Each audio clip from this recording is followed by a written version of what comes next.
Biglang nagulo yung rotation ng Golden State nang ma-injured si Jimmy Butler sa Game 2 sa laban ng Golden State at Houston. Sinahod ba naman ni Amen Thompson? Ang comment kasi ng mga fans doon, tinulak di umano ni Draymond itong si Amen Thompson. Umiwas na nga si Green based doon sa slow motion na clip, at yung isang fan pa sinabi naman sinadya di umanong i-extend ni Thompson yung mga kamay niya, kaya ayun sapul sa ere si Butler, dagasa sa sahig, sapul ang tumbong. Nagkaroon si Butler ng pelvis or pelvic contusion na halos katulad ng kay Steph na injury. Pero yung kay Steph kasi may history na siya dati pa ng ganong injury. Yung kay Butler, initial diagnostic pa lang. Idadaan pa kasi yon sa MRI para makita kung gaano kalala ang injury niya.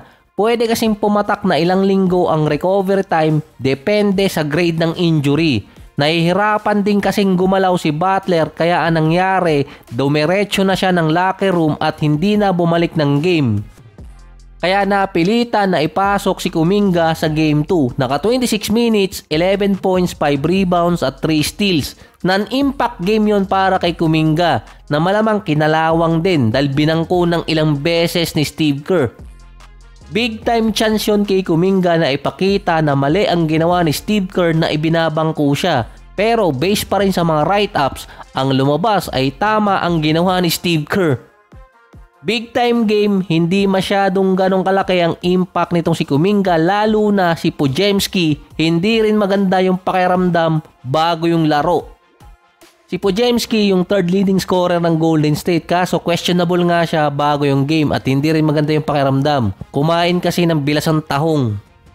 Si Jalen Green naman yung kumain ng sariwa dahil 38 points, 8 out of 18 sa 3-point area na mukhang yung daga niya sa dibdib umalis na. Siya pa rin ang youngest player na merong 8 or more 3-point shots sa isang playoff game.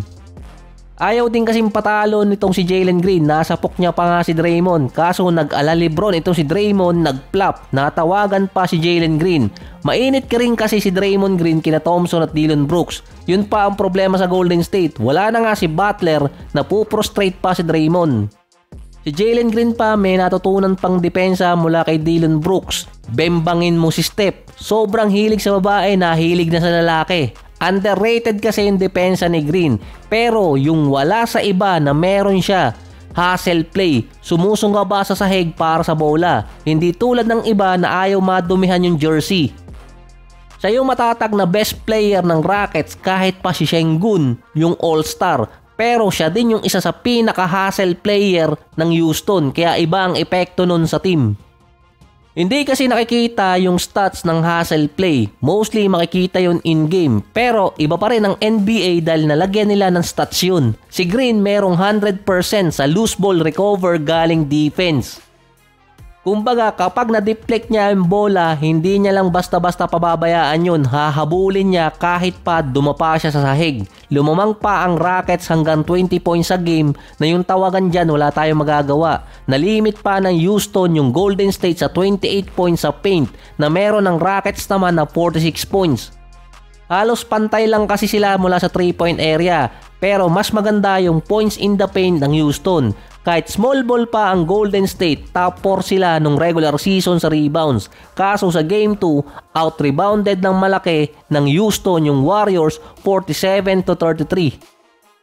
May 2 araw pa bago yung Game 3 at para malaman din yung magiging status ni Butler, lalo na't hindi pa alam sa ngayon kung gaano kalala yung injury niya. Kahit home court pa ng Golden State yung Game 3 at Game 4 dahil nga yung advantage nila na kay Butler na 50-50 chances sila sa road at sa home game kung naglalaro si Butler.